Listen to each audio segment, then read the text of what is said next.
ഭൂമിയിൽ ആയുസ് മുഴുവനും ആരോഗ്യകാലം മുഴുവനും നമ്മ ഓർത്ത് നമ്മുടെ പെങ്ങന്മാരോർത്ത് നമുക്ക് വീട് നമ്മുടെ പെങ്ങന്മാർക്ക് വീട് അങ്ങനെ തുടങ്ങി നടക്കുക. നമ്മുടെ ഒരു ബാപ്പുണ്ട്, ആരോഗ്യം പോയാ പിന്നെ അവരെ ആർക്കും വേണ്ട. ഉമ്മയെ പിന്നും സ്നേഹിക്കുന്നവരുണ്ട്, ഉപ്പാനെ കൈയൊടിയുന്ന പല ആളുകളുമുണ്ട്.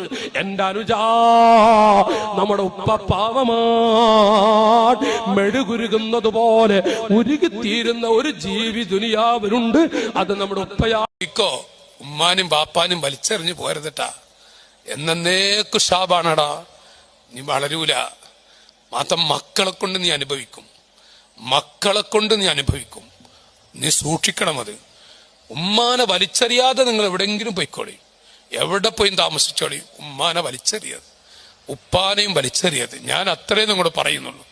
വലിച്ചെറിഞ്ഞു പോയാൽ ശരിക്ക് 10 ഇരട്ടി മക്കളെ കൊണ്ട് നമ്മൾ അനുഭവിച്ചിട്ട് നമ്മൾ മരിക്കേണ്ടി വരും. ഇത് കളിയൊന്നല്ല. ഇന്നല്ലാഹ ലയുഅജ്ജിലു. ദീൻ പഠിപ്പിക്കുന്ന ഒരാശയമുണ്ട്. ചിലതൊക്കെ ആഖിറത്തിലേക്ക് നീട്ടിവെക്കും.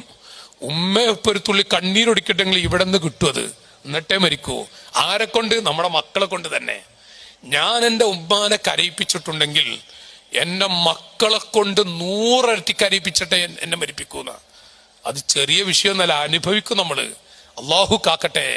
നിങ്ങൾ ആമീൻ പൊന്തുന്നില്ല. ഇതിന്റെ ആമീൻ അള്ളാഹു കാക്കട്ടെ.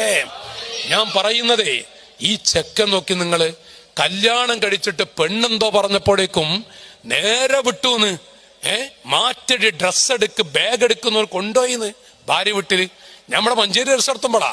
അങ്ങനെ വീട്ടിൽ കൊണ്ടുപോയപ്പോഴേക്കും അമ്മായിമണ്ടല്ല, അമ്മായിമ്മക്ക് നിധി കിട്ടിയ പോലെ അമ്മായിമ്മ നേരെ ഗൾഫിലെ മോനക്ക് വിളിച്ചിട്ട്, മോനെ അളിയപ്പം നമ്മളെ വീട്ടിലാണ്, അളിയൻക്കൊരു വിസ കൊണ്ടുവരേണ്ടി.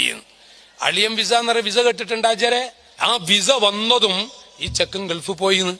ഈ ചെറുപ്പക്കാരൻ ആ വിസ ഷെയ്ത്താൻ വിസ എന്ന് തമാശ പറഞ്ഞല്ല, ഇവൻ ഗൾഫിൽ പോയി.